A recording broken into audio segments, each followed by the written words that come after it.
evening, everyone, and welcome to Monday Night Travel with Rick Steves Europe. I'm Lisa Friend, and I'm delighted to be your host this evening as we tackle 15 of Europe's greatest hikes. A gentleman who has traveled from Austria to Ireland and hiked everywhere in between.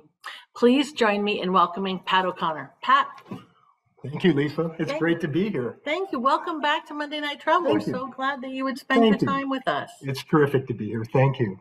I'm really looking forward to sharing some of my favorite hikes with folks this evening because, like many of us, I've been kind of cooped up during COVID for the last 2 or 3 years of the pandemic. And I'm ready to get out there again next year. And so I'm excited to share these hikes with you. So you have been a tour guide, a guidebook author, a photographer, a travel consultant. Now that you've retired from Rick Steves Europe, what are you spending your time on? What are you focusing on now? Well, I'm planning mostly my trips for next year. And I just can't wait to share them with you guys. It's the best sort of cure for, being locked up for so long. Okay, outdoors is the cure. So let's get started. Pat, it's your show. I'm here to learn. Excellent. Well, so folks, what I want to tell you here first is that I have had a chance to personally do all of these hikes, and I enjoy them. So that's why I'm recommending them to you guys now. It's also something that Rick covers in his guidebooks. Every one of these hikes is mentioned in one of Rick's guidebooks. So if I'm talking about a hike in Germany, for example, it'll be in his Germany guidebook. So I'm just going to start off here. And this is why I hike. First of all, it's immersive. And that may sound like a cliche, but you see things when you're hiking that you wouldn't see zooming past on a train or flying by or going by in a car. So it's sort of slow travel. It's sort of counterintuitive when we have a long list of sites we want to see in a big city, but I think it really adds an extra dimension to your trip. It's cheaper than a lot of other activities in Europe. It's healthy, obviously. It's socially distanced, which we've become more aware of since the pandemic, and you can do it at your own pace. So let's take a look here. So first of all, I wanted to give you some tools, and these are 4 different websites that I suggest that you check out if you're going to be seriously considering some hiking in Europe. REI is the recreational co-op that does great equipment. Whatever you need for hiking, I would trust them. The Climb Weather app, I use it constantly. It's great for Europe or wherever you live at home. For navigation specific to trails, there's a website called All Trails and an app, which is excellent. You can download maps onto your phone, and then when you're walking around out in the woods or on the mountaintops or whatever, the GPS will tell you where you are on that map. So it's excellent for that. And then last of all, MyFitnessPal is simply something that I am into at home. It logs what I walk, what I eat. It keeps me sort of aware because you got to be healthy to do some hiking. Now, we're looking here at one of our guidebook maps, an excellent map by our colleague Dave Herline, but I wanted to also show you the 3D map at the bottom that will augment your understanding for how to approach these hikes. And a lot of people don't realize that something like Google Maps or All Trails have this 3D feature where you can really get a better grip on the countryside. Now, this, I emptied my pack on one of my hikes, and I said to myself, what do I have here that I need? And these are sort of obvious things like sunglasses, water, sunscreen, a shoe, and a hat. What I should have in this is a map of some sort of navigation. And also, maybe it's just part of aging, but I like hiking poles now. Hiking poles can be useful, especially on the downslope. You ever use them? I have hiking poles. My daughter steals them every time we go on a hike together. But I was going to say, I tell all my tour members when we're hiking in Switzerland that it is a law that they must have chocolate in their backpack. So what you're missing is a big bar of Swiss chocolate, in my opinion. I totally agree. Now, it can be expensive to buy a meal at some little mountaintop cozy little place. It's really expensive. So consider doing a picnic. And they, have great fruit and vegetables in Europe. And you can have a sandwich made just like we could here to put in your backpack and take up there. So, think ahead on that. When I was tour guiding for over 20 years, I learned the value of packing light. And over time, when in doubt, leave it out. How do they live without it in Europe? I can probably buy it in Europe if I forgot it. And I'll just use packing the poles. More than once, poles can't be put in a carry-on bag, and the airlines have some issues with that. So I've either rented them in Europe, or a couple times I've just bought them for $30 or something and left them behind for somebody else. Now, I still bring along a very good map, a paper map. I don't rely just on technology. A paper map, if all your technology goes down the tube, will be what you really need out there.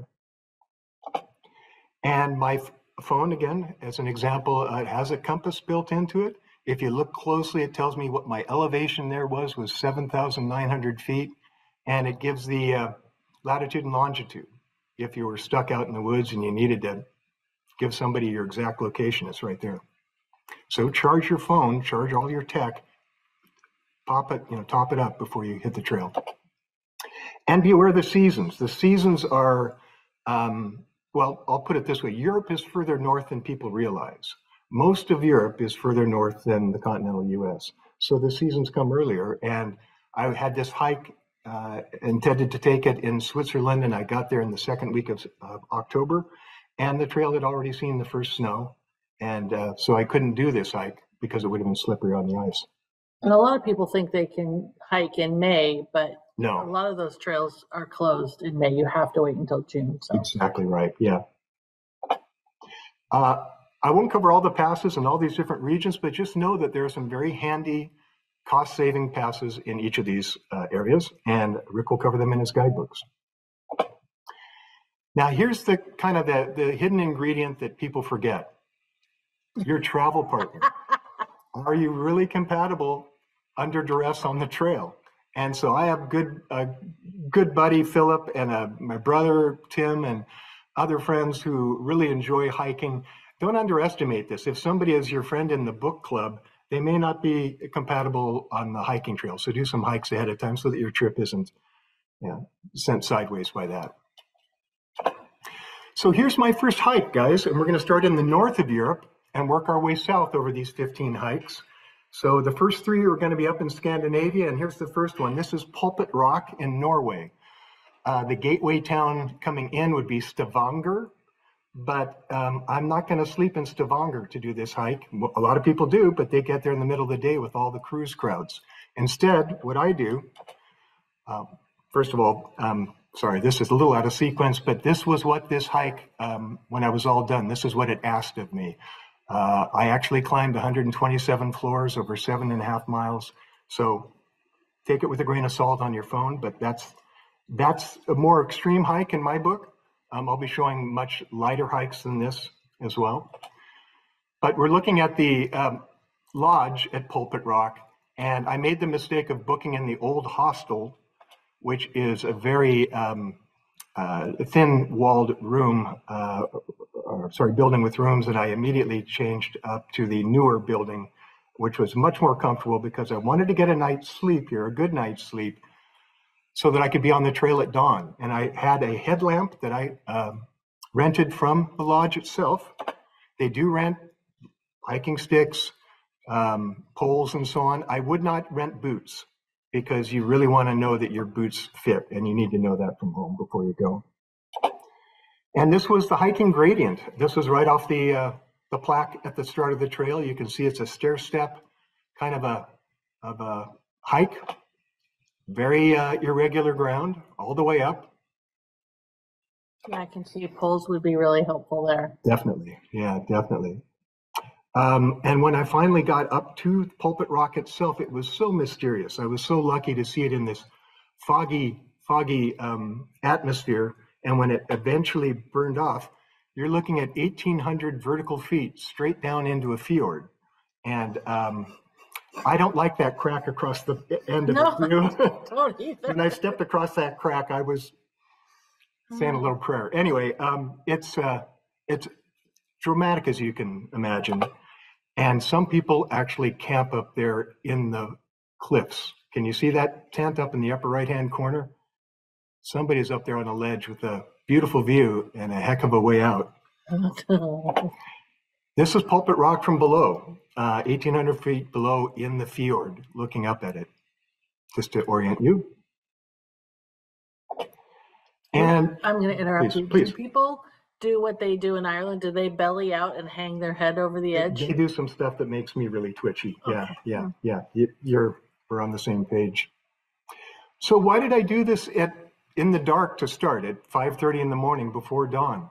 Because I wanted to be done by 9:30 or 10 in the morning when all the cruise ship crowds finally get here.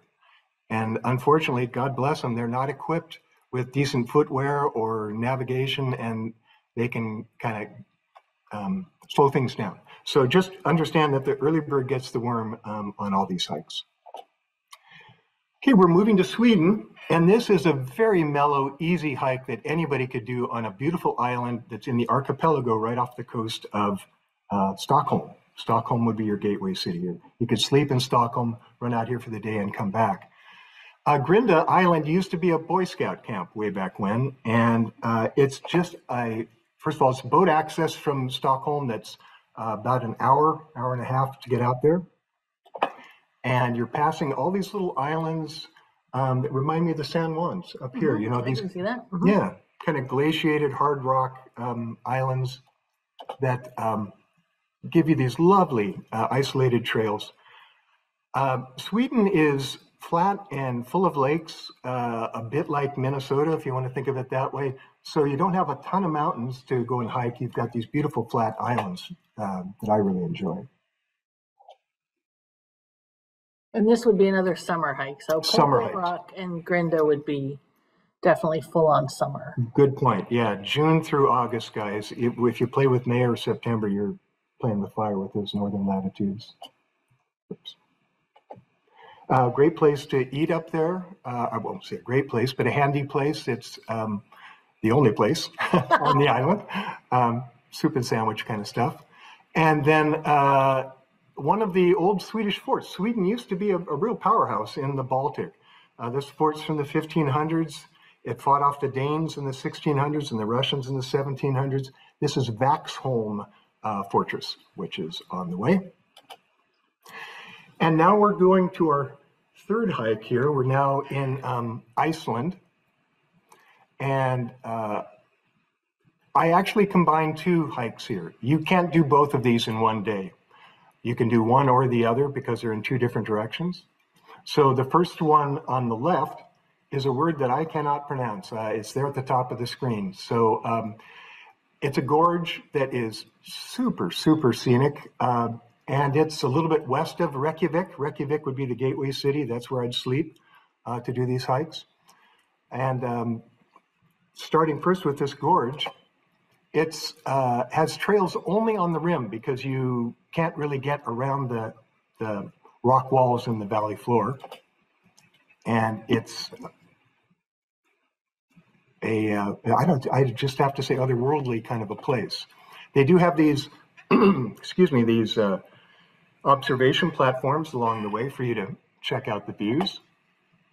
Some people have done their own trails out along the rim, and those are not safe, but they're all over the place. You can see one in the foreground there. They would be off limits too. I mean, they would not be safe, but also you could get in trouble if you went out there, right? That's right. So one of the things I like about hiking in, pretty much for me, anywhere in Europe, is how well defined the trails are. Yeah. So that makes it nice for me. So I totally agree. I get lost easily. It's a strange quality in a tour guide, but it's a challenge sometimes. I hear you. And well, here's a well-defined trail. This is actually going up to the top of a crater called Grab Rock. I'm probably mispronouncing it, but yeah, Grab Rock, that's the way I remember it. It's only about a half an hour to 45-minute hike. So this is not an all-day kind of a thing, but there are many cinder cones you can hike up in Iceland, but this one's right off the main ring road around the island, just north of Reykjavik. And as you're going up, you'll look at the lava on either side and how the moss is reclaiming the lava. Something about the piles of mossy lava rocks made me feel like I was looking at some sort of underwater formation, like coral. Oh, like a coral reef. I can see Can you that. see it? Yeah. And you hike on up to the very top, and you get a view into the crater, and it's a piece of cake with great views off in all directions across Iceland. Now, I'll just mention this for car renting folks and hikers. I had a regular car that I used to drive around the ring road. I didn't need any kind of four-wheel drive for the hikes I was doing. If you think you want to do hikes in the inland of Iceland, they absolutely highly recommend something beefy like this, because you need high clearance, you need a snorkel, you're going to be going across rivers. It's really rough driving. So don't head off-road in your rental car, and Iceland can really be a problem that way. Now, one more thing about Iceland that I found really interesting, this green band is the best sort of latitude to see the northern lights from. It's kind of counterintuitive for me. I always thought, boy, if I could be at the North Pole, those lights would be amazing. Not true. The best band is between 70 and 60 degrees north latitude. Iceland's right in the middle of it. But before you get all excited, remember, this is a winter phenomenon. And winters are cloudy and rainy and wet, so you might not even get a view of it. But Iceland is in the catbird seat if that's what you're interested in. Now we're going down to Ireland. And in Ireland, I'm going to pick one of my favorite hikes, which is actually a mountain climb. That's a 2,500-foot mountain called Croatia. And it's the mountain that supposedly St. Patrick banished the snakes from. It's a little bit like Moses on the mountain. They supposedly spent 40 days and 40 nights, you know, the religious sort of propaganda, so to speak, of his days up there. But that's where he supposedly did that, and it's a great climb. And so the gateway town, or where I would sleep, is called Westport, just a little town. It's on the train line from Dublin, and that's where I would hang my hat. Great pubs. Great pubs in Westport. Yep, lovely little town. There's an annual pilgrimage every year, last weekend in July, and I had a chance to do it on my very first trip to Europe in 1981. It was a great experience. I'm bringing this up because there's other themes to travel, to hiking. I mean, this is a hike with a theme that is a religious theme.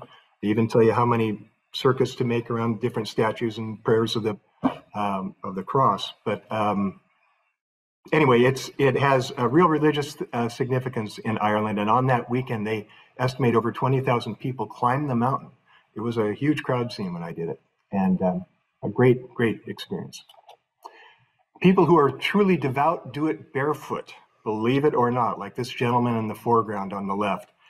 Not me, but you can see that it's a scree slope, so these rocks will be shifting, and you don't want to be going up there in Birkenstocks. Just be careful, because it's irregular, as you can see. That's the slope all the way up, and so you can't get lost.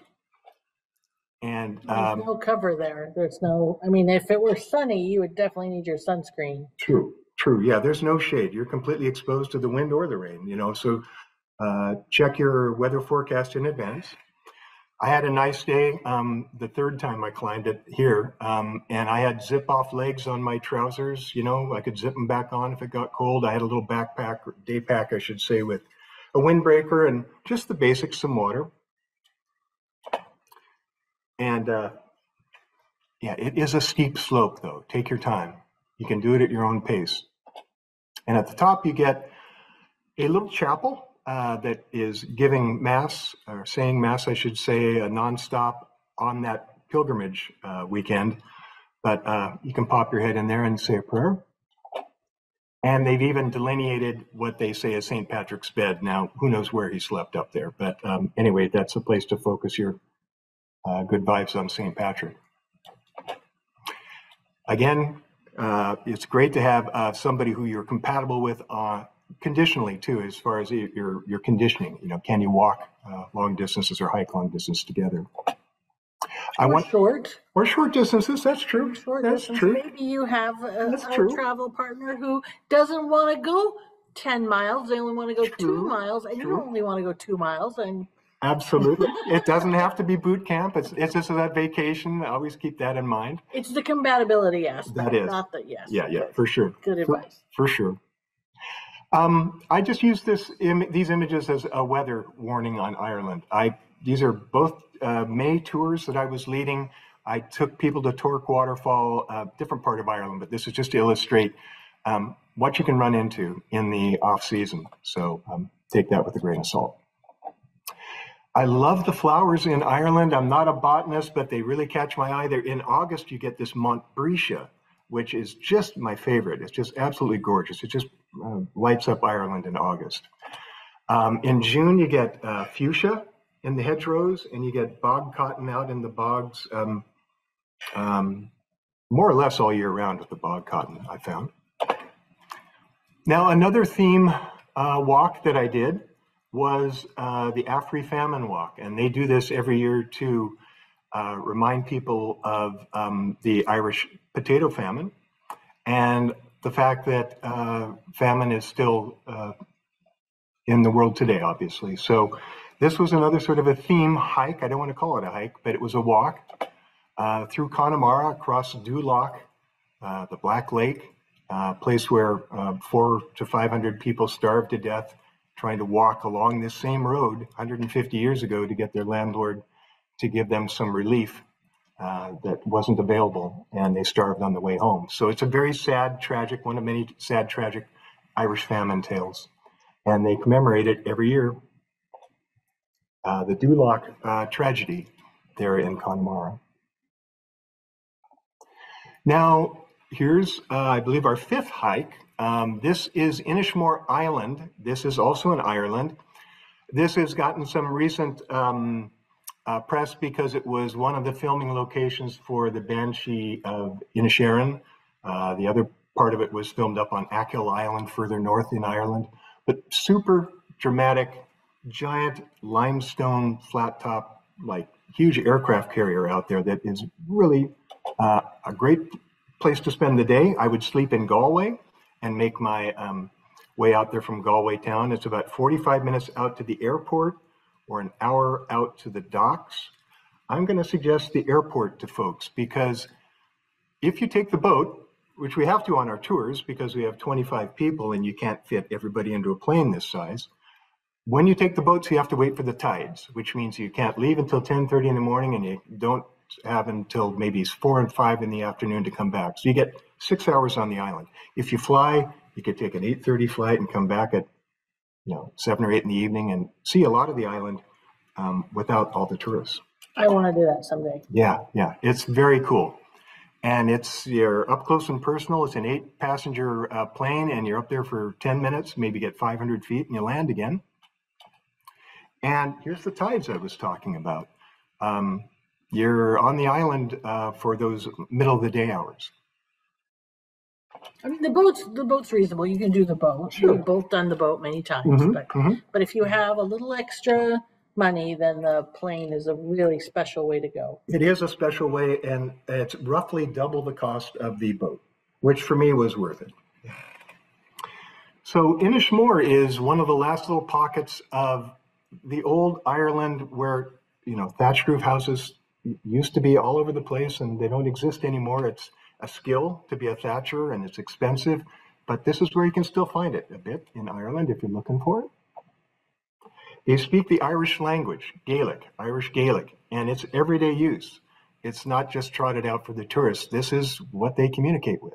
And they talk to each other in Irish. They'll talk to English with you, of course, but I love that aspect of it, hearing a language that you don't get a chance to hear very often.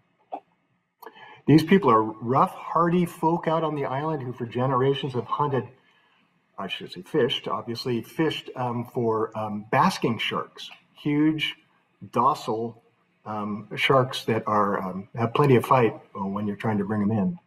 And they did it in these little currach boats.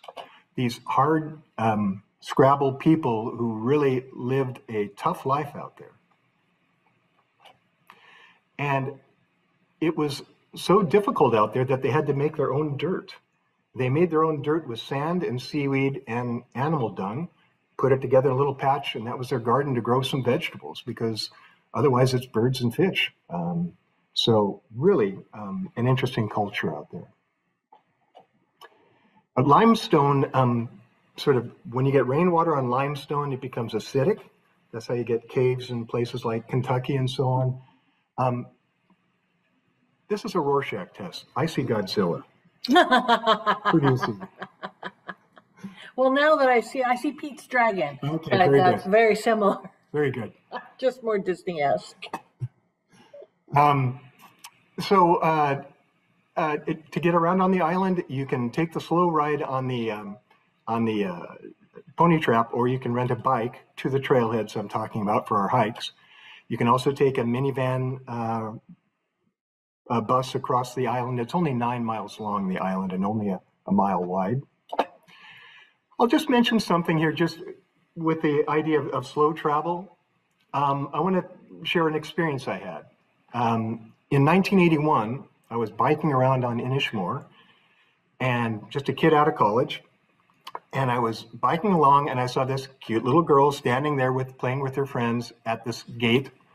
And I got off my bike, and I said hi, and I said, "Can I take your picture?" And she said, "Okay." And I snapped her picture. I said, "Thanks." And I rode off and never thought again about it until my friends saw the photo, and they said, "Boy, that's such a cute photo. You should try and find her." So when I took my brother back there in 1995, I had this picture with me, and we found her. There she is, Susie Gill. She didn't remember me from Adam, but she remembered her little cat in her red galoshes and her brother in the background in the red coat. And sadly, her brother was swept off by a rogue wave as a child and lost. So these are real island people who've lived that life. On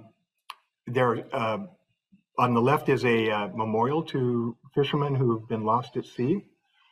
And on the right is a mass rock. In Ireland, saying the mass was illegal during the penal laws of the late 1600s and early 1700s. They had to say mass in private, in secret, hopefully not to be found by the authorities at the time. So you still find these altars out in the countryside. Got to follow the trail hiking path signs, which can sometimes not be easy to see. And please be cautious. Please be cautious. I hate to be negative, but I'm going to have to be here because it might save your life. Think about it, okay? Gravity is right there next to you, and these gals were not paying attention to it. Anyway. But if you lay down and you belly out to the edge. Yeah. But look at those overhangs up there. I don't know. You've done it. I know you've done it. Come on, right? Well, maybe in my younger days. Yes. Yeah, there you go. You can't do that at the Cliffs of Moher anymore, but you can still do it in Dunningus. You can. Which I did just to impress my teenagers. I thought they were impressed. They were. Well, so you're hiking around on this island, and all of a sudden you see these weird rocks. Well, so the island is all limestone. So you've got a round granite boulder. People didn't carry that there. Glaciers did. It's a giant conveyor belt of ice that carried granite from Connemara over 20 miles away, and when that thing finally melted, that's where it was. So these are called glacial erratics. When you're out there hiking and stuff, if you have any interest, I studied geography and geology in my earlier days, and nerdy guys like me who really like the countryside will get into this. That's fascinating. Yeah, if you didn't know, you'd just go, "Oh, there's just a white rock. It looks different, but I don't know why." Yeah. And remember our friend Tim Collins in Dingle? Mm-hmm. One of our favorite guides in Dingle. He taught me this. Whenever you see lichen on a rock like this, that means extremely clean air. You never see that stuff, other than where it's really clean air. And every time I see it, I just take a deep breath now, because it's such a healthy, non-urban thing to actually get out in the wild like that. So lichen will only grow in places where the air is clean enough to support it? That's it. Cool. Yeah. Now I'm going to do that too. Yeah. Walking around on the island, you find the graves of, well, this is a specific graveyard called the Seven Churches, and they have graves here. They call them the Romans because they were missionaries from Rome, but they were in the 700s and 800s. The Aran Islands were a educational mecca for people during the ages of saints and scholars. Read Thomas Cahill's How the Irish Saved Civilization. That'll fill you in on all that. So these were Romans, but not the Romans we think of like centurions. These are people from Rome 500 years after that. Maybe Gabe would put that in the chat feature. Yeah. Did you say Thomas Cahill, How the Irish Saved Civilization? That's right, How the Irish Saved Civilization. That's a great read if you're interested in the subject. Now, this is the Fort Dun Angus, which is a UNESCO World Heritage Site. It's up there, way up there on the very top of that cliff, that dark form. And it's a 200-foot drop off the edge there next to it. But that is an Iron Age fort, 2,500 years old at least. And it was built with concentric rings so that on the outside of the ring, they have these tank's teeth, or they call them chevaux du frise. You know, no attacking army can sprint up to the walls through this stuff. So these are not popping out of the ground naturally. These were all set there by human labor way back when outside the walls to make it more defensible. And I just found that devotion, that much effort to that fort was just something. You may not know this, Pat, and I hate to put you on the spot, but what was so valuable that they were guarding their lives? I mean, they were out on the end of a peninsula. You know, it was their refuge. It was their safe room or whatever in very hostile times. From Vikings, you think? Pre-Viking. Pre-Viking, okay. Yeah. Vikings came to Ireland in 795. So this was actually more Celtic times, you know, roughly the time of Christ, if you want to think of it that way. Thank you. Yeah. And the views from the fort are incredible. You know, probably just goes without saying. I'll let you drink that in. It's just one of my favorite places in Ireland. Now you look down the length of the island and you see these tiny little settlements. And this little settlement is called Gortnacapel. It's an Irish name, half a dozen, 6 or 8 houses. One of my very favorite Irish authors grew up there. His name is Liam O'Flaherty. And I'll just throw I won't have a lot of literary suggestions here, but I'll throw out his short story, The Sniper. We had to read it in high school, and I was turned on to him from that point onwards. Liam O'Flaherty grew up there, went off into the trenches in World War I and fought with the British, came back and became a shell-shocked veteran writer. Interesting guy. So here's the hike sort of train, the way I dress and you know, what you're kind of walking across. And this is a holy well. I can't pronounce the name of it, but that little stack of rocks in the center of the enclosure is a holy well. And holy wells have been around ever since Christianity came to Ireland. The Irish missionaries of St. Patrick's Day simply converted old wells that used to be devoted to pagan saints or pagan deities and instead named them after saints like Patrick or St. Bridget. That's the well, hundreds of years old. Now we're moving over to the UK. So I believe this is our 6th hike, and this is Hadrian's Wall, built by the Romans when they called it an empire, when they realized they couldn't take over Scotland. They built this wall. It was actually a more formidable wall than what we're seeing here. This is sort of the remnants of it. But the fact that they would build an 80-mile-long wall, and people do hike the length of it. I think it takes over a week, something like that. Is that right? Yeah, it depends. I mean, I was going to do it, and I was going to try and average 10 miles a day. Yeah. So it would have been 8 days. But you could. What's really nice is that there's buses that go along the wall to some extent, and you can catch them if you want to go back. But yeah, it was 15 years ago I was going to do that hike, and God said, Lisa, you should not hike. Instead, I will give you a baby. And I became pregnant. I understand. Because God does that when I hike. The first time I went hiking, he blew up Mount St. Helens. And I'm I'm not sure. There might be a sign. Hey, you've got great street cred with me because you did the entire Dublin Marathon. I did. You completed the Dublin Marathon. Yes. So that's that's a hike of a different flavor, I would say. That's true. No mountains, just flat. That's it. Me. So this is my favorite town to sleep in on this area. Along the wall is called Halt Whistle, again, covered in Rick's guidebook. And the public footpaths are wide open and people, well, actually they walk it once a year, don't they, Lisa? What's the story with that? So in Great Britain, to assert their right of way everywhere, they have what's called a mass trespass. So all of the people in all of the walking clubs go out into the countryside, and if anybody's put up a fence that isn't supposed to be there, they'll take it apart in that section, because they have, as part of their citizenry, they have the right to walk. Legal right. Yes. Yeah. That's refreshing. That's cool that they keep that alive, but they have to do it every year. Otherwise, if you miss a year, then the owner of the land can do whatever they want with it. Yes. And it's only the path. Yeah. Yeah, you can't leave the path. Yeah. So this is easy hiking. However, I was here in late March and it was as cold as you can imagine, because the latitude is fairly far up there. So Housestead's Roman Fort is the best stop. It is a museum and a foundation of an old fort. They had these every mile or so. Here's the foundation of one of the small little mile marker forts out along the wall, so you can see where the guards would have been stationed back in those cold, dark days.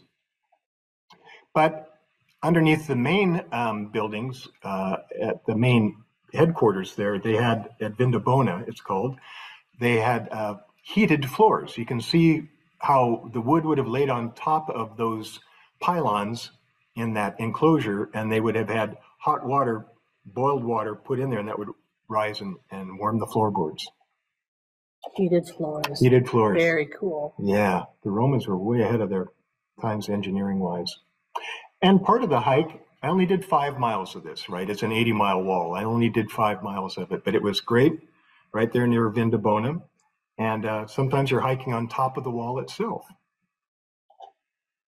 And the wall winds around the countryside. And they have one section. This is a modern artificial recreation of what they think maybe part of the wall might have looked like. So you can see it was much more formidable at the time. Later on, walls and castles and other ruins were used as ready-made quarries with the stones. Here's a little town of Halt Whistle where I slept. Okay, now we're over on the continent in Germany, and this is Rick's favorite castle, Burg Eltz. I'll just harp on what Lisa was saying earlier. Watch Rick's TV shows that are all online, and you'll see him definitely visiting this castle, which is still lived in. It's a couple hours to the northwest of Frankfurt. The town I would sleep in is the town of Trier, T-R-I-E-R. That also has amazing Roman history, but we won't go down that rabbit hole right now. That's a great base town on the Mosel River. And to hike up to this castle, what you're going to do is take a train from Trier to a little town called Moselkern, and it may be an hour away. And in Moselkern, you get off the train and you start walking up this valley. I'll just mention here before we show the map of it. The Germans, of all the nationalities in Europe that I've encountered and gotten to know, the Germans are more hiking oriented than any others that I've found. You know, on a Sunday, boy, it's church and then a hike. You know, it seems to be the sort of the standard tradition.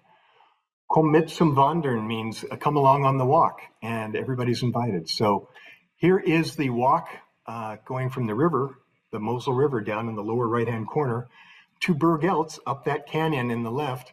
You're out in the middle of farm country and you don't even realize it because you're down in a canyon that's beautifully forested. So it's a lovely forest hike, and you can't get lost. It's straight up right next to the creek, all the way up to the castle. And the castle is terrific. It's was basically 3 brothers who made the castle for their residence. In other words, this castle's cut in thirds between 3 different families. medieval circumstances I won't get into, but it's unique in that way. And those three families still have the parts of the castle that they can come and visit, almost like a mountain cabin or something. This is wine country, the Mosel Valley, great white wines, Rieslings in particular. And Beilstein is the little town nearby that is a great little lunch stop if you're have some time to stop there. Please. Can I just, I'm going to go back one. Yeah. So this slide, I think you took in the fall, because I can see on this sign, it says Federweiser and Zwiebelkuchen. Yeah, yep. And I would like you to tell people what that is and why they should look for it in the fall, because it's a delicious little treat. So Federweisen and Zwiebelkuchen. Federweiser is new wine. It's like green wine. It's wine, but it's halfway to high C. You know, it's a little bit juicy, and but it's a tradition. And what you eat with it in the fall are onion cakes. Zwiebelkuchen are onion cakes, and it's a different combination. Have you tried it? Oh God, I love it. Yes, I tell my tour members every year, because the Federweiser is so sweet and a little bit naturally bubbly, and then the onion cake kind of cuts that. So it's you've got to have both of them together. Yeah. Yeah. So I just thought nice. You picked that right off the sign. I like Federweiser a lot. Yeah. It's a fall thing. Yep. Find yourself a perch and enjoy some wine and the Mosel River Valley. Okay, now we're getting into some serious mountains. This is Chamonix in France. The Olympics were here back in the 1950s. This is complete alpine eye candy if you get clear weather. That's always the wild card. Now, I would sleep in Chamonix. That would be my base.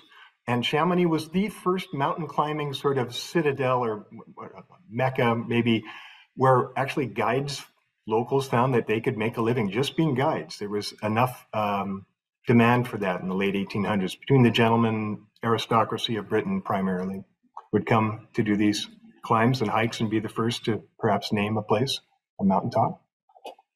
So that's the heritage of Chamonix, and the skiing as well, of course, in the winter. But we're going up a slope opposite the mountain there, which is Mount Blanc, the highest mountain in Western Europe. There's another mountain in the Caucasus that's slightly higher. But at any rate, we're going up a slope that is opposite side of the valley from the mountain. Because if you think of it, the best picture of the mountain is not while you're on the mountain. It's across the way, like the Eiffel Tower, there it is. You want to shoot it. When you're in it, you can't see it. So you go up to the top of this opposing valley wall and hike. We hiked from a place called Index over to a little lake called Lac Blanc. But before we leave this here, this is a skill I want to really share with people. Before you leave the station for the cable car, find out what time the last one down goes. So look at the bottom of the screen there in red. I don't speak French, so I'm going to mispronounce this, but the word looks like fermeture, and in red it says 16:45. That means the last lift down goes at 4:45. So learn the military time and keep an eye on your watch, because you don't want to be stuck up there. It's just a shot looking across the valley at the Mount Blanc range. And there's my brother climbing up the trail ahead of me there. So that's the kind of terrain you're going to be dealing with on this particular hike. And in some places, they've given you little steps up, a little extra hand.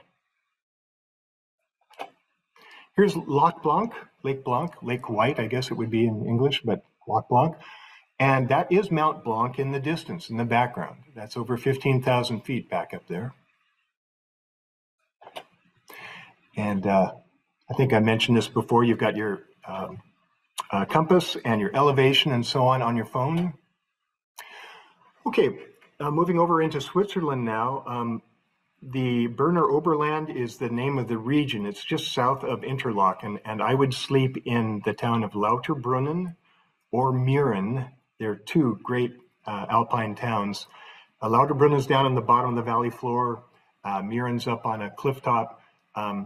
something to be said for Lauterbrunnen being more central and being more of a transportation hub where it takes another hour to get from there up to Mürren. So just keep that in mind between the two.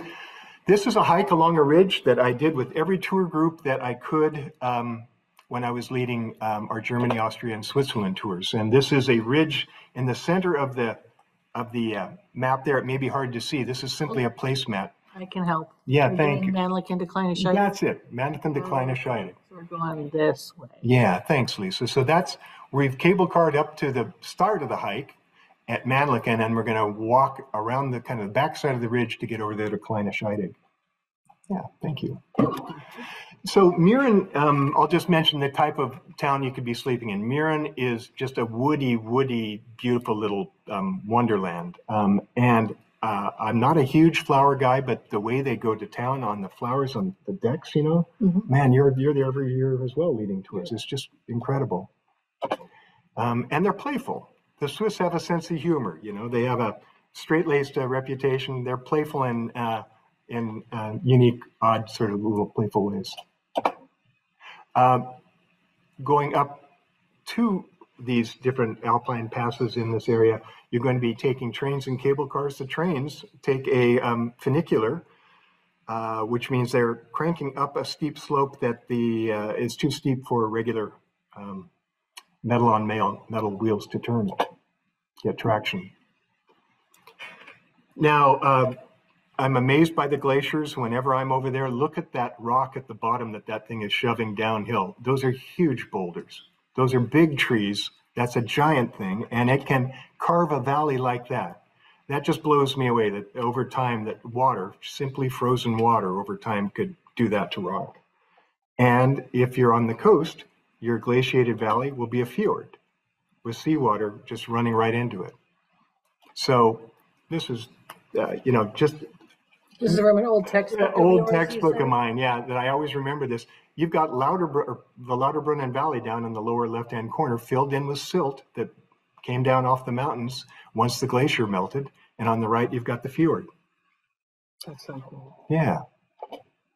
So our hike, we've taken a cable car all the way up to the Manneken Ridge. We're up at 7,300 feet, and we're going to walk downhill to 6,700 feet along the ridge.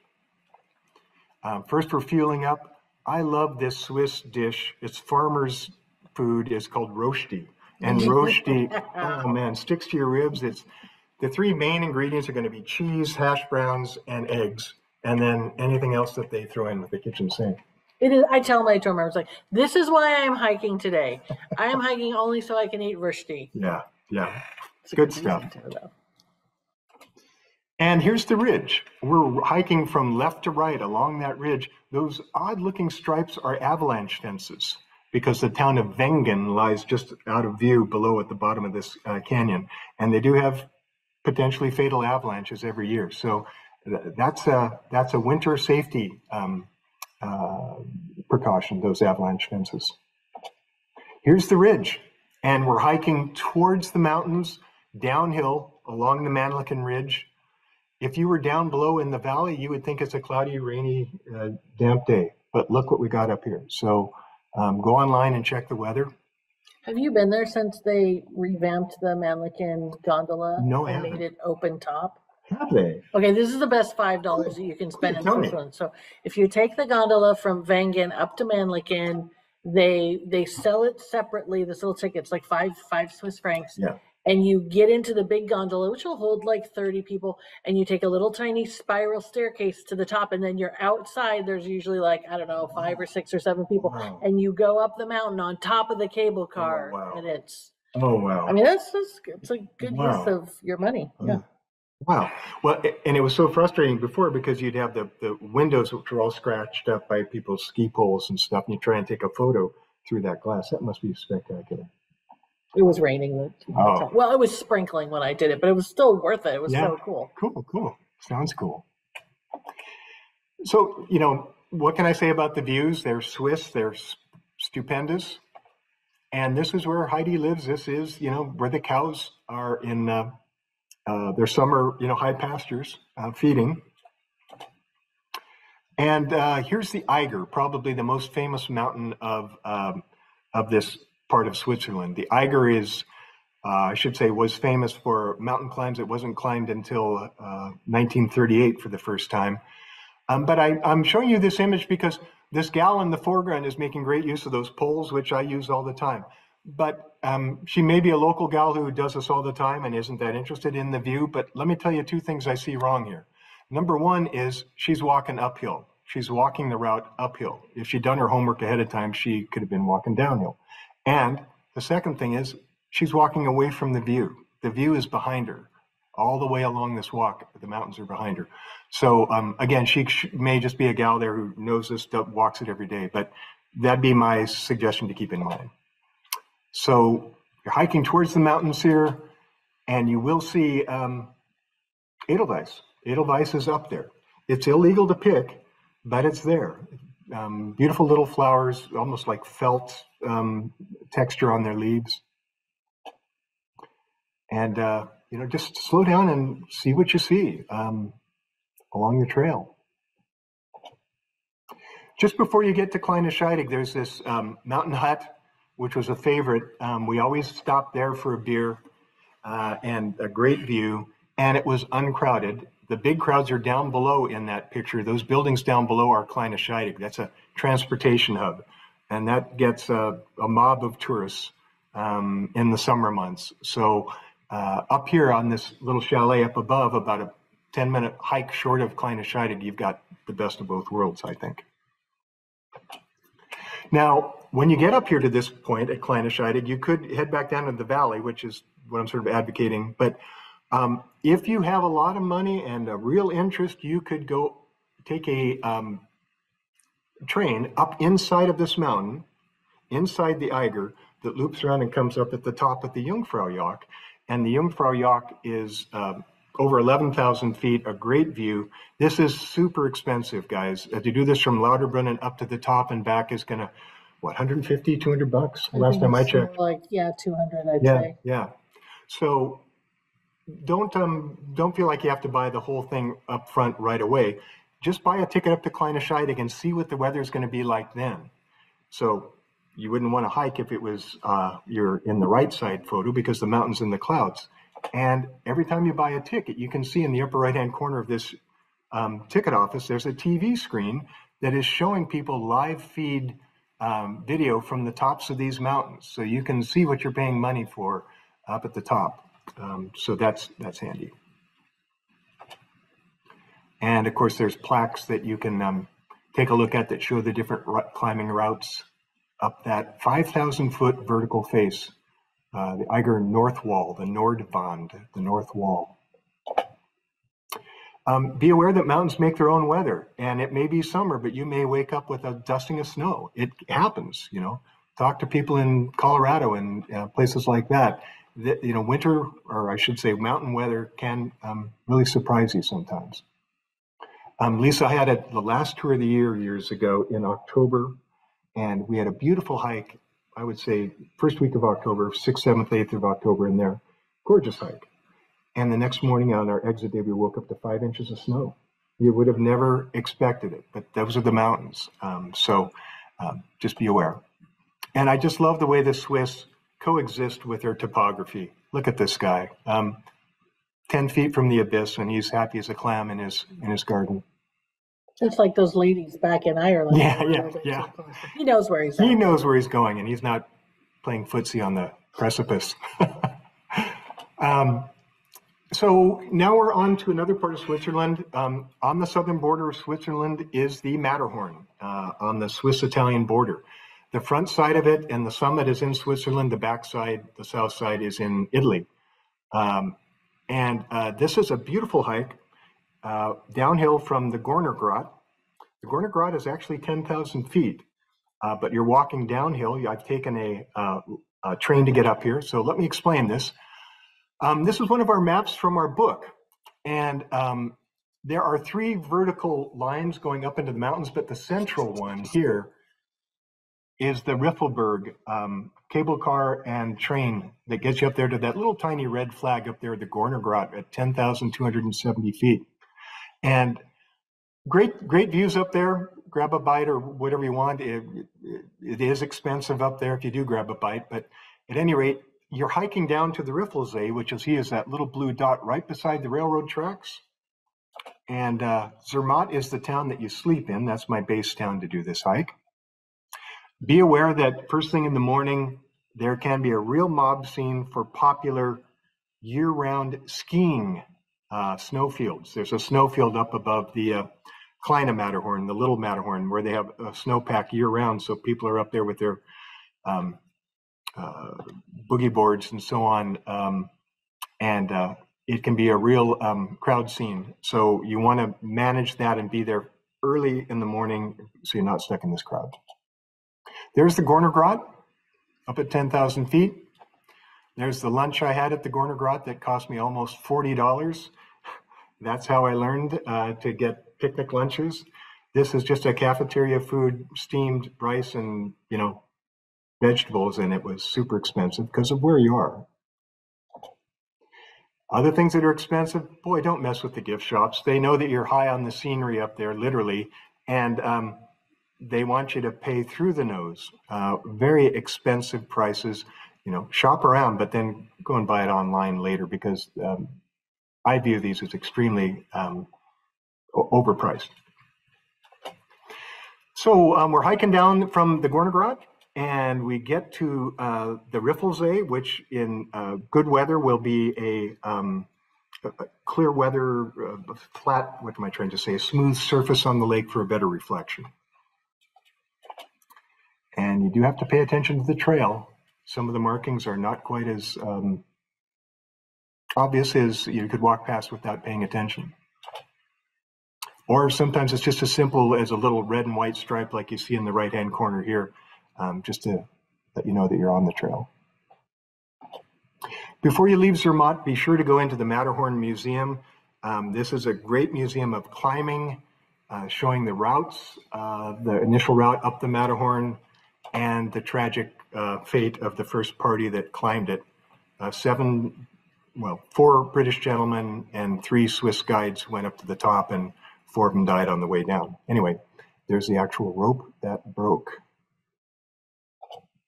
And all sorts of other getting off the hiking topic here again, there is a real sport of trail running that I was not well aware of. And trail running, it was going on up there when I was in Zermatt. It was a rainy day, and people were doing just what the sport says.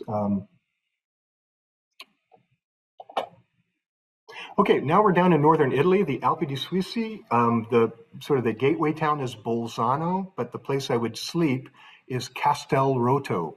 Castelroto in German, but it's in Italian rather, and Castelruth in German. This is a place that's multilingual, both German and Italian, because this was part of Austria and the Habsburg Empire until the end of World War I, when the Italians got this chunk of the Southern Habsburg Empire as a part of being on the winning side in World War I. So it's multilingual, and this is a national park up there, the Alpe di Siusi.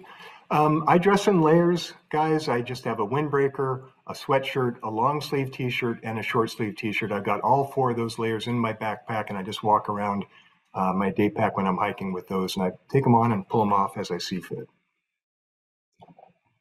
Here's the actual park up on a high plateau, the Alpe di Siusi.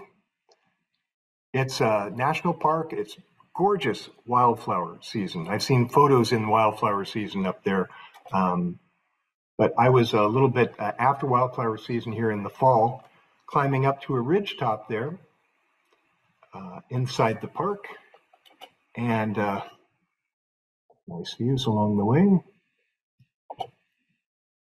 Look at the guy at the top there with his hands on his knees. He's out of breath, and this is a schlep. You're getting up there to, I believe, 9,000 feet when you get up here to the very top of this ridge, which you get great views across at Marmolada, which is the highest mountain in the Dolomites at 11,000 feet. I've forgotten the name of this hut, but there is a mountain hut up there, something Kofel, Fana Kofel, or I'm mixing words up here, but at any rate, this is one of the many mountain huts in the Alps where you could stay. You want to reserve these in advance because they're popular and they are not plush. They are, fairly rudimentary for hikers, just bringing along their basics. Relaxing before their big climb the following day, or maybe they're done with their climb. And here's that slope with the hiking poles where I really felt like I needed my poles, because this is gravel like ball bearings on a steep slope walking downhill. Castle Roto, like I mentioned, is our favorite little base town right next to the park. Check out and see if there are any festivals going on. Sometimes festivals can really be a fun sort of extra bonus on your travels. The cows come down from the high pastures, and it's a real event here in Castle Roto. It depends on what time, how much rain they've had, how late they want to keep the cows up there. So I can't give you a date, but I would say September is a good target. And something that I learned here that is very unusual, I kind of wandered into this festival not realizing that it was going to be happening in Castle Roto, and it was really foggy, and look at what I walked into. These guys are cracking whips. That's crazy. Yeah, they're cracking whips. There's 3 of them standing in a row, and there just happens to be a foggy day. The streets are lined with people like a parade that you'll see here in a second. And this is how they celebrate the bringing the cows down from the pasture. It's I don't know. I suppose if you were, what do they do in the cartoons? They shoot the gun in the air, as a celebratory noise-making thing. Well, here in this part of Europe, they crack whips. And just one of the odd things I didn't expect to run into that I probably wouldn't have run into if I hadn't been hiking. Well, that's good advice. So always check if there's a festival going on. Check if the festival. Yeah. So now we're moving down into the Mediterranean area, and that's where we're going to sort of sweep through and finish our hikes here. Croatia, lovely, wonderful, warm, and beautiful former chunk of Yugoslavia. Croatia has a national park called Plitvice, and that's a place where you need to spend the night in the park because it's probably 3 or 4 hours from Zagreb and at least 2 or 3 from Split. So there really isn't a lot of other choices of places to stay. You stay in the park. And boy, oh boy, do get on the trails early because this is popular. So here's just one of the trail entrance signs explaining the sort of the gradient of the trail and the multiple levels of the sort of stair-step lakes down this valley. And you can literally see how they're stair-stepped, naturally occurring. The trails in this area, it feels like part of the Lord of the Rings or something. It's so otherworldly in this area that the water is so clear. They don't let you swim. Dang, I would have loved to have been in that water. And it's, if it was wet weather, I'd be worried about the walking on the wet wood because, that can be a little bit slippery. So just, keep an eye on that if it's dew in the morning or something. Look at that water, how clear it is. Man. Now, crowds are going to come. They're going to come and they're going to block the middle of that trail right where there's no way to get around them, just innocently having a fun conversation. It's just the way it goes. So be sure to get an early start. I know I'm harping on that, but that's how you'll get around this.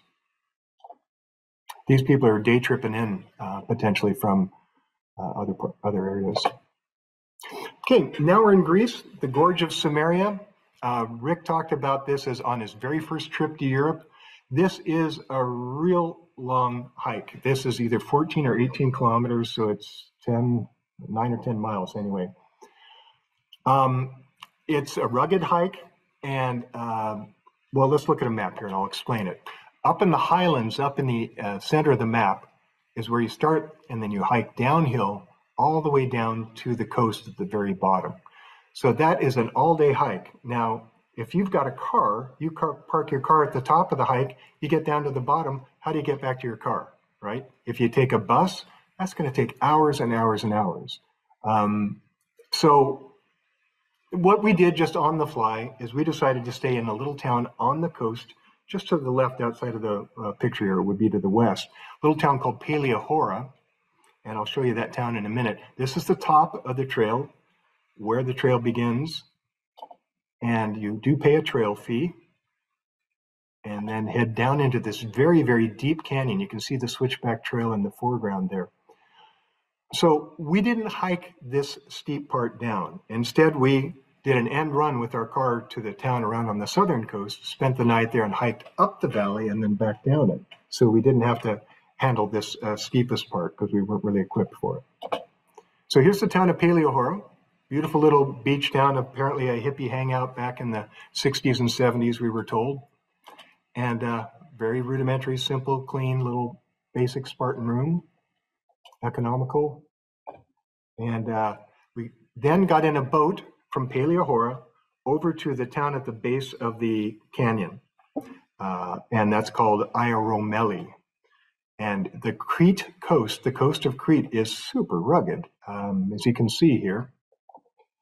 So we got to the little town of Iaromeli down in the lower left, and we followed the signs in the upper right up the canyon. We knew we had 6 hours until the boat came back for us. So we said we're going to hike uphill for 3 hours and hike back down out for 3 hours. And we saw what we could see, which was the majority of the flat part of the canyon. So there's a couple of colleagues of ours who I was with hiking up the trail. And the trail narrows and it gets very monochromatic, very dusty gray, beige. And you don't want to linger too much in the narrow areas because there are rock falls.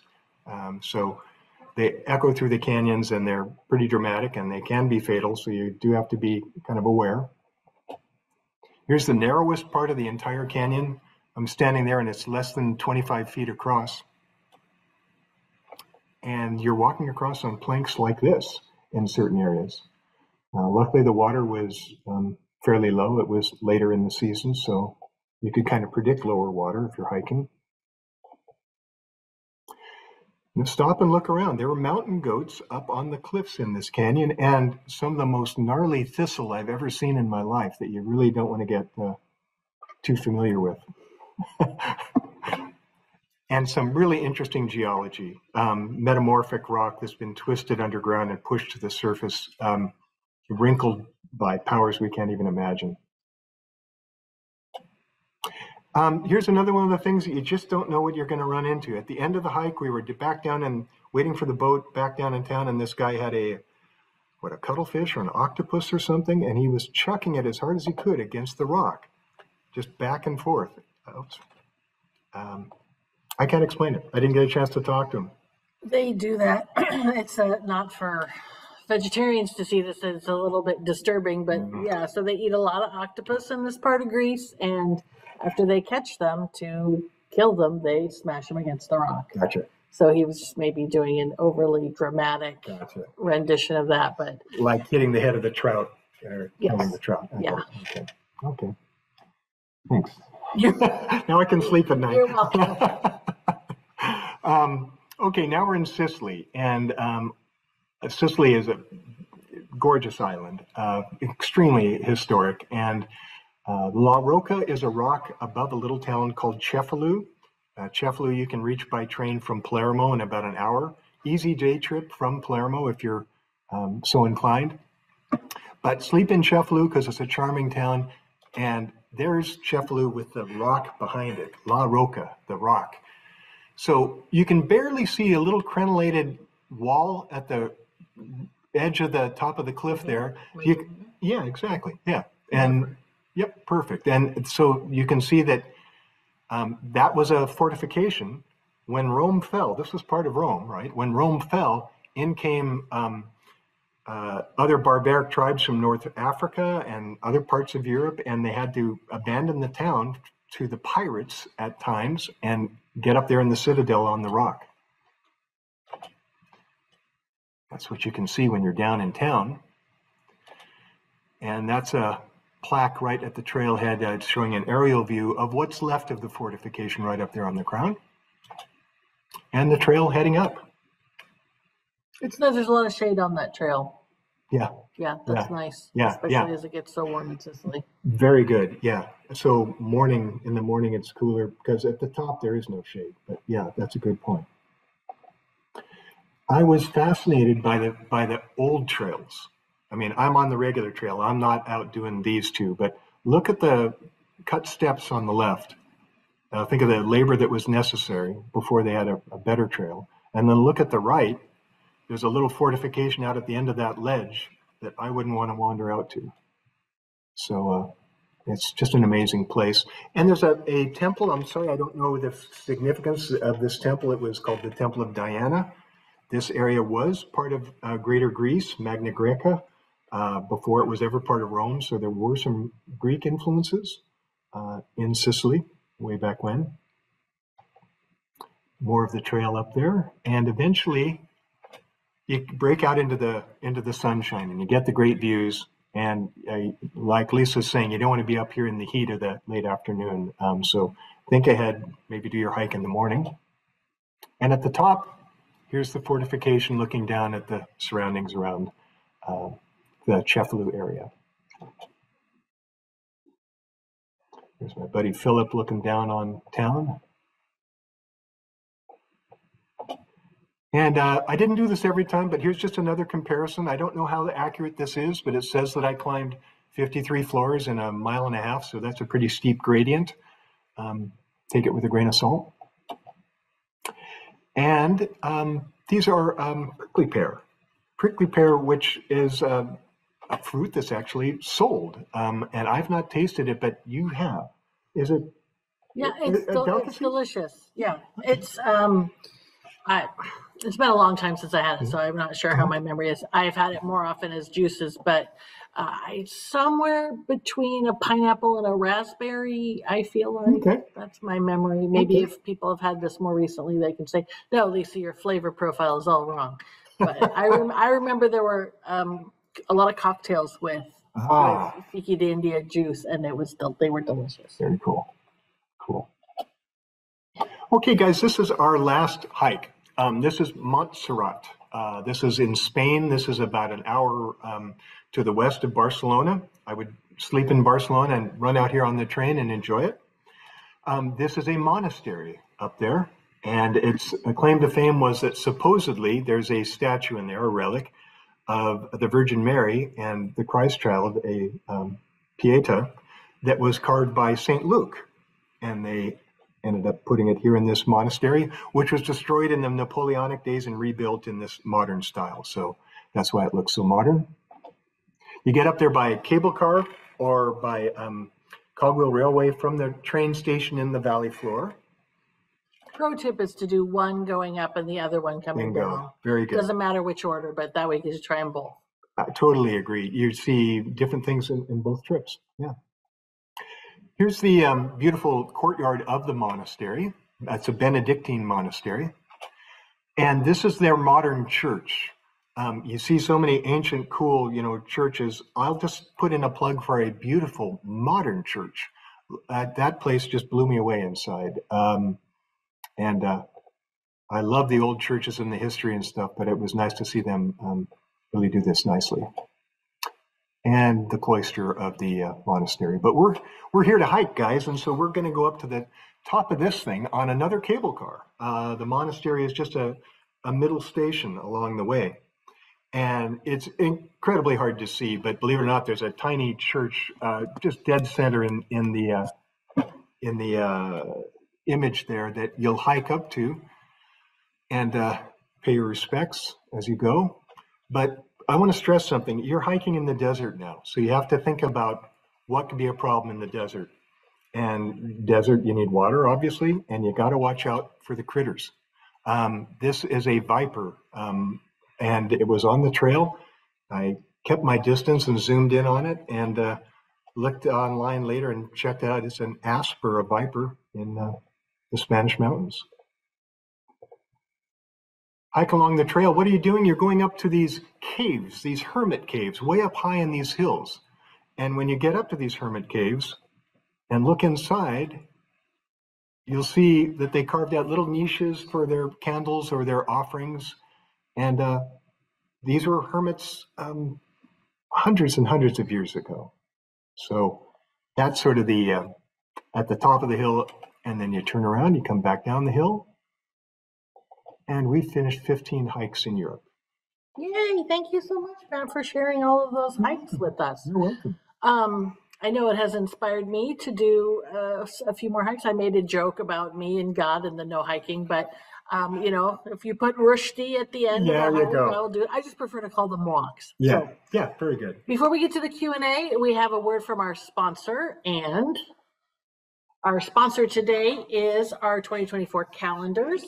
So you can get the picture a day calendar for $13.59, or for the same price, you can get the page a day calendar. And everything is still on sale for 20% off until the end of the year. And we're also still honoring our Seasons Givings promotion, which means that if you book a new seat on a 2024 tour, you will force us to donate $100 to one of 4 worthy causes on your behalf. Cool. So that's a word from our sponsor, Pat. Let me get to our Q&A. Well, this is an interesting one. We didn't talk about this. So Beck wants to know, do you see people hiking with dogs in Europe? Is it allowed? I don't see much of it. Dogs are more of the social fabric in a lot of places. Like in Germany, you'll have dogs under the table in restaurants, and that's A-okay with the Germans. So I love dogs, but I haven't noticed them too much on the trails. It would depend on how obedient your dog is, and whether or not you're actually taking them to Europe or not. That's a consideration too. I feel like I see them in Switzerland. Yeah, okay. With locals. So like if you're Yeah. going from Burg Eltz to Murren, I see dogs a lot on that hike. Whereas if I'm going from Mannlichen to Kleine Scheidegg, which is, pure hiking, not transportation, not getting from one place to the other for living there, I don't see dogs very often on that trail. Okay. Let's see. So in that vein, Laura wants to know, what is the best time of year to hike in Switzerland? Okay, so I would make it between late May to early September. Anytime beyond that, you're really pushing the envelope on potential early snows. Mm-hmm. And I'll just mention, something you alluded to earlier. If you are up in mountain passes or mountain areas in the spring, it'll still be under snow, parts of it. You can get up to the trails on the cable cars, which run almost year round unless there's some sort of windstorm or avalanche problem. So you can get up to the views, but connecting the trails, I wouldn't really bank on it until late June if you're up above 5,000 feet. And July and August are your most dependable months for hiking in the Swiss Alps. Peppa wants to know, what are the biggest risks to be aware of when hiking, and how should you act if you're injured or can't continue? Okay, number one, don't hike alone. Right. Yeah. So have somebody with you. That's absolutely essential. And that sort of gets back to the point of make sure that the person that you're going along on this trip with is a hiker who can actually handle adversity potentially on the trail. So, so hike with somebody else, have a good map, tell the people that at your guest house where you're going for the day. Mm-hmm. If you don't show up that night, they know where to look, which trail anyway. And be aware of when sunset is, because sometimes people get enamored with the scenery and then they're trying to double back and it gets dark before they make it all the way back and they have a problem. So those would be my initial suggestions. So I do hike alone sometimes. And I do what Pat said. I always let the people where I'm staying, I tell them what I say specifically, I'm going hiking by myself. This is where I'm going. I have a working cell phone. And I know to dial 112 in case of emergency, because that works all over Europe. That's their 911. Excellent. And I always have a first aid kit with me, not anything big, but at least something with an ace bandage to wrap. If you did like turn your ankle, that would be important. But that would be the biggest thing, a working cell phone and letting somebody know where you're going and what to expect, when to expect you back. Great point. Yeah, the cell phone, just religiously charge that thing every morning so you've got it at full power. I do actually. If I'm hiking alone, I will actually take a spare battery pack with me too. Well, Smart. so safety minded. Yeah. So Susan wants to know, how can you practice hiking at home, especially if you're not near mountains? I mean, any cardio. Yeah, stairs. Yeah, cardio for sure. But for example, here in Seattle, we've got a lovely urban lake walk called Green Lake. It's 3.5 miles. It's flat as a board. It's better than nothing, but it's not going to get you the cardio that you need for going uphill. And if you don't have uphill in your area, that means stairs. So if there's a building, whatever it might be, a park that has a hill on it or something, just do those stairs. School with bleachers. School with bleachers, perfect, even better. Yeah, yeah. Let's see. Greg wants to know, how long was Pat's hike at Mont Blanc? Okay, yeah. So at Mont Blanc, my brother and I spent an afternoon on the index side of the valley. I'll just name that as one of them, where the cable cars stop, basically, is a little place called the Index. So we were up there for the whole afternoon because we're into photography, my brother and I, and we were waiting for the light to get right. So, but if you were didn't have a lot of leisure time, how long would it take to hike from the Index area over to Lake Blanc? Would be probably an hour and a half each way, because you've got really irregular ground and you probably want to spend a half an hour to an hour at the lake anyway. So there's 3 or 4 hours right there. So we hope to, on Monday Night Travel, have a guest speak about hut to hut hiking, maybe in season 5. But everything we've been talking about today are day trips. Yep. Yeah. Yeah. So, Mira's got some good questions. Mira wants to know, of the hikes that Pat covered today in this show, which one has the most wow moments per mile for someone who wants a shorter hike but maximum beauty? Well written. Oh, good question. Short hike, maximum beauty. Oh boy. Well, if you want it to be an easygoing hike, and don't want to, hike your guts out, I'll say Grenda Island is really relaxing and lovely. Now, let me see if I can find something a little more stupendous with views than that. I would say the Manlican Ridge hike. I've done that with my tour groups every year. I've rarely had someone who wasn't fit enough to walk downhill for an hour and a half. From the only caution on that was the elevation. That's 7,000 feet, and if they don't have emphysema or something, they can probably hack it. So yeah, I'll say that Manlican to Kleine Scheidegg hike. You are surrounded by views the whole time. It's just stellar in the Lauterbrunnen and Berner Oberland, south of Interlaken region.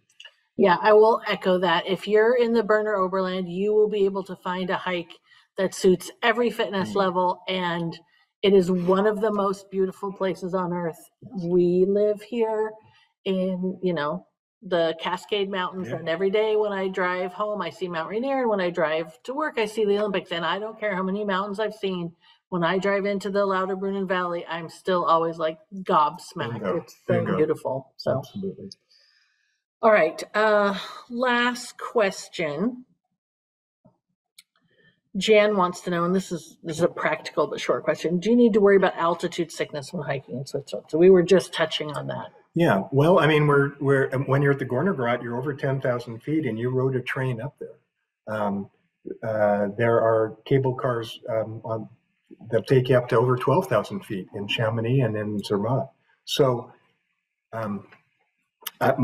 I remember weird little story. My brother and I were on a lift where a cloud was coming in, and we wanted to get a photo, and we got off the lift right as the cloud was coming in, and we sprinted up 2 flights of stairs. We were 30 years younger, and we stood there with our hands on our knees after 2 flights of stairs at 12,000 feet, trying to outrace this cloud to get a photo. So that's an extreme example, but altitude is no joke. I know that private pilots have to have oxygen over 10,000 feet. So if you've been in altitude before and had a headache or dizziness or anything, then just honor it and get the heck down as fast as you can. If you're new to altitude, otherwise do it in grades. And I don't know the geography of this particular person, but I'll just say, using Seattle as an example because I'm familiar with it. In the summer, we have a beautiful place called Paradise inside the park that's beautiful with wildflowers. And you can hike from Paradise, which is at roughly 5,000 feet, up to Panorama Point, which is over 8,000 feet. And that's a good test. If you want to be a serious mountain hiker, not climber, we're not really talking about that, just hiking, test yourself on something like that if you're near elevation. And I realize lots of the country isn't. I would say that as a tour guide who has taken many, many people up to 10,000 feet at the top of the Schilthorn, probably 1 or 2 people out of 25 will get some sort of headache or feel not great. I think anything kind of underneath 9,000 feet, in my experience, you're mostly okay. You don't have to worry about too much. It depends on how much you're exercising. That's it. But anything over 9,000, I would start to seriously monitor your body for any kind of symptoms. And I'm sure there are doctors out there who could answer this better than we could. But I want to thank you all very much for joining us tonight.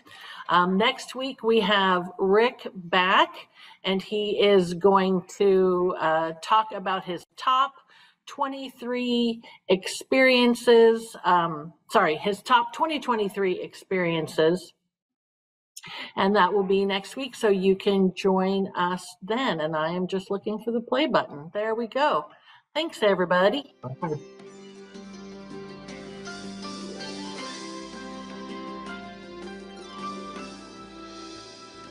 Good night, Gabe. Thank you. Thank you, Gabe. Good night, Pat. Good night, Lisa. Good night, everybody.